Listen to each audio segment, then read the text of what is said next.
Alright, so this is my stock 1984 Corvette Crossfire intake manifold that has been modified. And we'll just... I guess that's an understatement. So I've been working on this thing for, what is it, June now? Probably pretty close to a year. Just chipping away a little bit every night. Basically, the short and long is, had a Renegade. Renegade's got some problems. It's actually in the corner over there. I'll do a little side-by-side when I get a second. But for right now, basically this is what I'm putting on the build. As most of you watching this might know, yeah, the stock intake's a little restrictive. And so we made some modifications to it. First and foremost, on the stock unit, there's actually an EGR port that comes out and kind of sticks out here, like that. So that just kind of got lopped off, ground down, flat. I kind of polished up the top, so the runner's a little bit, to bring down the top side so that you have a little bit more height inside the plenum, a little more plenum volume. Give or take if that's actually going to work. One other major thing that I did is, if you look at these and you've seen a stock one, the stock runner actually comes out to about here. So these runners are actually lopped backwards a little bit and kind of blended in and opened up on the sides here. I didn't want to do too much grinding in the floor, only because the water passage does run all the way from the front to the back underneath, which I made a modification to that as well.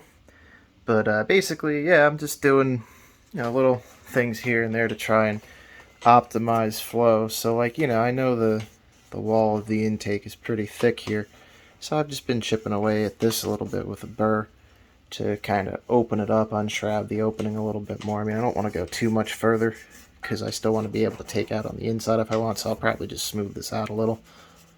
And deburring the back corner here, same thing, so that you get a little bit more of a transition. I might take and grind that down right there a little bit more. Up in the front here, it's a little harder to work at, but I hadn't thought about it. Since the EGR port comes this way, I should actually be able to deshroud this quite a bit and open up a little bit more space in front of this guy. Maybe, take this to here and just kind of open it up so it's a little bit more of a straight shot. This side, it's just cut back. And same thing, kind of smoothed out, opened up a little bit on this edge.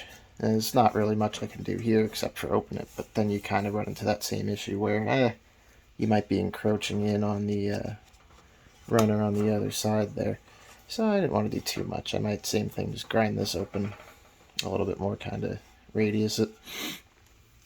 If you look on the other side, this would be 2, 4, 6, and 8. I just did the same thing here, just kind of, because originally this bump out kind of came like that, so all I did was I just ground it down a little. And this is a little tricky. I don't want to really grind that too much further, only because the water passage in the head is right there, so I don't know how thick it is or anything like that, so that can stay. But yeah, so I might give a little radius on that so that it's not kind of shrouding the top there. Just kind of blend it down. And I mean, there's no water jacket or anything I have to worry about there, so if it punches through, just epoxy it. This is more just a play toy that I'm trying to see what I can do with. And then, there are all the casting humps and everything on the tops of all the runners, and same thing, just kind of ground it down smooth. But the big thing is this. So the head, first things first, plugged up the rear ports and then just drilled a little tiny pocket in each one so that we get some airflow in there.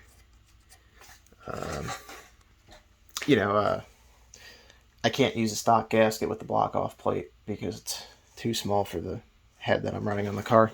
So I'm using a 1205, which is what this is port matched to, and as you can tell, there really ain't a lot of material left, and I actually undershot the 1205 a little bit, but the head itself is actually a 1206. So it's still, again, a 1206 would never seal on here. So, yeah, so rear water passage is blocked off so that it forces all the water to run through the head and then to the front of the thermostat, instead of how it is on the car right now, where it comes up through those rear ports and some of it just goes right in and bypasses the head and through the bottom of the intake. As far as grinding goes, the stock port basically is that, what you see there. So, open that up to a 1205, slightly under, and as you can see, I did a pretty decent job grinding all the way in. I didn't attack this wall so much as I attacked this wall, because I tried my best to make the port have as straight a shot at the head as I can, and as you can see, I did a pretty good job on that. And same thing on these. You know, I mean, it's not perfect. It's all just me hand porting it with a die grinder every night when I get a chance. But yeah, nice smooth radiuses and everything. And yeah, same thing on the other side. Kind of wish I had shown a little bit more of this before I just kind of went and did it. But the only thing I didn't really touch is the very middle part, because it doesn't really start to taper down until you get to about where I ground to. And I just kind of feathered that in, and it is what it is. But yeah, I mean, I'm assuming this is going to make a pretty big difference compared to the stock unit that's on there. And I mean, obviously it's not going to run as good as a Renegade, but finding one of those that isn't totally foobar seems to be pretty difficult as well. Gonna go grab the Renegade real quick and we'll do a little side-by-side. Alright, so this is my ported stock one, and then this here is a Renegade. As you can tell, there ain't much left to make these ports legitimately the exact same size as what the Renegade comes set as. And with that, these have quite a bit of room to be opened up a little more. Again, it sucks that I can't use this one just to run through everything that's wrong with it. It's not so much an issue on this side as it is on the, well, I mean, it kind of is an issue on this side as well. If you look at these witness marks here for the gasket material, you can see where the little imprint is for the gasket sealing surface.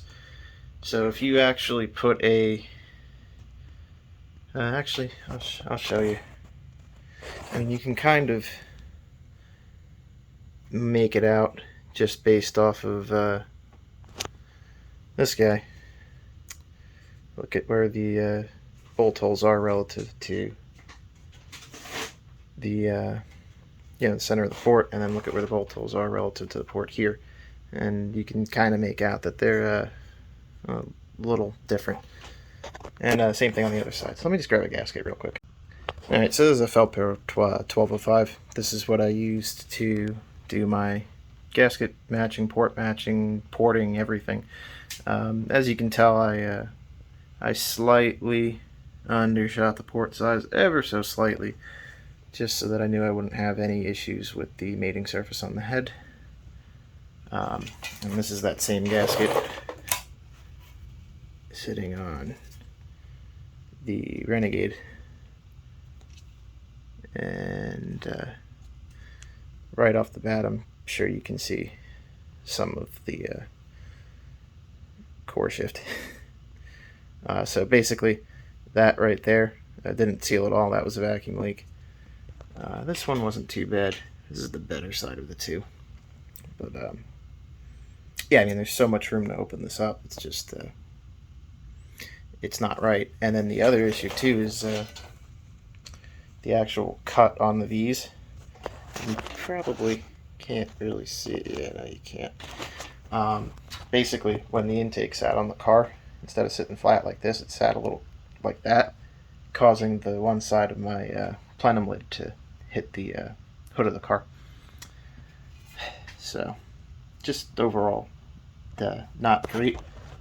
Yeah, I've been in contact with the actual original owner of DCS and have talked to him about it. And my experience with this is actually why he ended up pulling the tooling from the company that was manufacturing them, because there's no reason to run this and not you know, out of 20 that you're going to buy, maybe one will be usable. So yeah, let me just spin this around. I'll show you the other side. So this was the worst of the two sides on the Renegade. As you can see, yeah, there's basically nothing sealing the top of this port. I'm gonna literally slide this down, and that's it. It's next to nothing.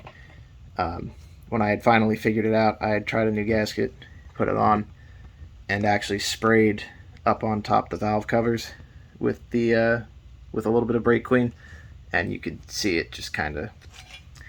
So yeah, I mean, this should be able to accept the 1206, but being a 1206, the port's higher. I just test fit one, and it just showed daylight straight through, so that was no good. At least on here, everything works. Yeah, it's a little smaller. Yeah, actually, if you look real carefully, I cut the top of those two runners a little too close with the grinder. I don't care.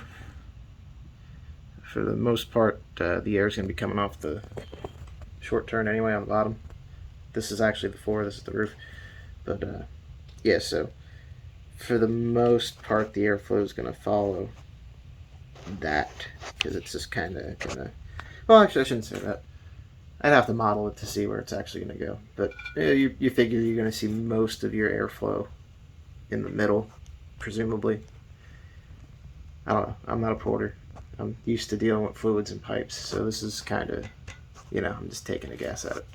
Which is why I've made some of the choices that I made on these ports. But I mean, just the comparison. And look at that.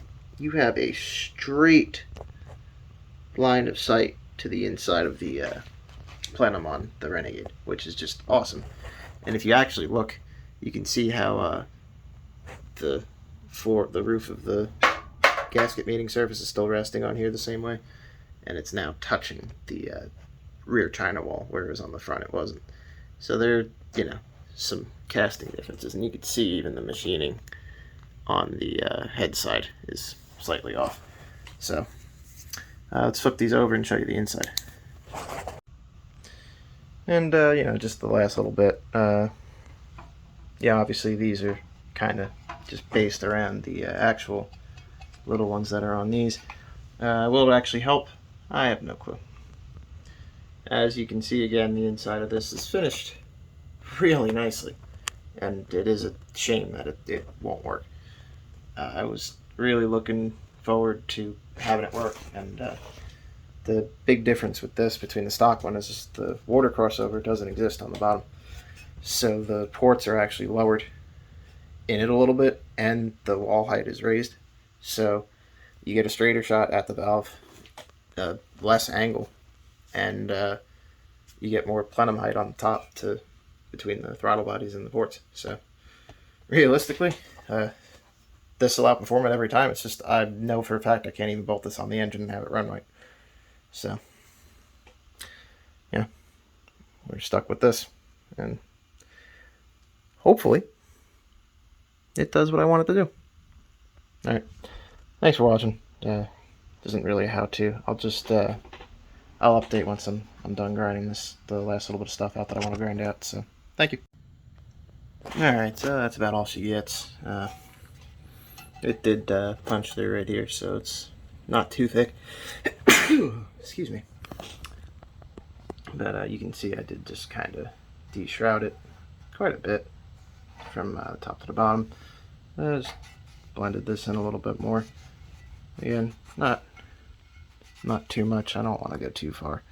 This is enough. I mean, I've been doing this for how long now? I just got to get some dyno time, and actually run it.